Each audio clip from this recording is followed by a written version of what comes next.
شہیدوں کی زمیں ہے جس کو پاکستان کہتے ہیں. یہ بنجر ہو کے بھی بزدل کبھی پیدا نہیں کرے گی. پاکستان وہ سرزمین ہے جس کا بچہ بچہ شہید ہونے کے لیے ہمہ وقت دن رات تیار رہتا ہے. لیکن اس خطے میں ناظرین ایک باولا ہے جو ہمیشہ غلطی کر بیٹھتا ہے, للکار دیتا ہے اور پھر جنگ ستمبر یاد کر کے روتا رہتا ہے. اس پگلے کا نام نہ بھی لوں تو وہ تو خود بھی سمجھتا ہے اور دنیا بھی جان لیتی ہے. وہ باطل, وہ ظالم, وہ دہشت گرد ریاست بھارت ہے جس نے آج ہی کے دن 1965 کو پاکستان پر حملہ کر دیا تھا. رات اندھیری تھی, بادل خاموش تھے, زمین پر کوئی چلنے والا نہیں تھا. یہ دیکھ کر دشمن سمجھا کہ یہاں سب سو رہے ہیں, چلو لاہور فتح کریں. مگر وہ بھول گیا کہ یہ مجاہدوں کی سرزمین ہے جہاں آنکھیں بند بھی ہوں تو روح جاگتی رہتی ہے. پھر فلک نے وہ منظر دیکھا کہ جب بھارتی گولوں کے آگے پاکستانی افواج نے اپنے سینے پیش کیے. عظیم تر افواج کے مسلح سپاہیوں نے اپنے سے 4 گنا بڑے دشمن کو ناک کو چنے چبا دیے.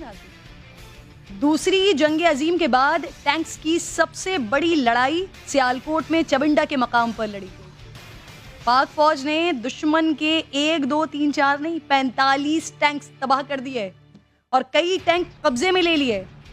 جنگ کا پانسا پلٹتا دیکھ کر بھارتی فوج حواس باختہ ہو گئے اور ٹینک چھوڑ کر فرار ہونے لگے تو پاک فوج نے دشمن کے کئی علاقوں میں موجود چوکیوں پر قبضہ کر لیا. اسی لیے چونڈا کے مقام کو بھارتی ٹینکس کے لیے ٹینکس کا قبرستان کہا جاتا ہے. ویسے تو بھگوڑے بھارتی کہیں بھی آ جائیں, ہم چائے کے ساتھ قبرستان کی یا شمشان گھاٹ کی فیسلٹی پرووائڈ کر سکتے ہیں.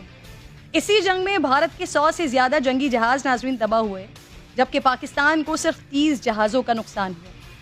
بھارتی افواج نے 17 دن میں 13 حملہ کیے لیکن وہ اپنے مقصد میں کامیاب نہیں ہو سکی اور اس وقت بھی امریکہ نے اپنی روایت کو برقرار رکھتے ہوئے ہماری فوجی امداد بند کر دی اور بھارت کا ساتھ دیا. لیکن بقول اقبال, اللہ کو پامردی ہے مومن پہ بھروسہ, ابلیس کو یورپ کی مشینوں کا سہارا.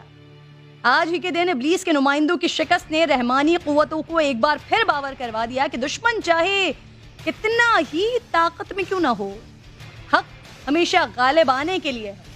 مجھے فخر ہے ناظرین اس قوم کا حصہ ہونے پر جس نے دشمن کو لاہور جم خانے میں ناشتے کے خواب سے 30 فینٹاسٹک کا دن دکھایا. ویسے بھارت کو تو اب چائے کے کپ سے ہی نا کپ کپی چڑھ جاتی ہوگی. امید ہے کہ مستقبل میں ہمیں چائے نہ پلانی پڑے.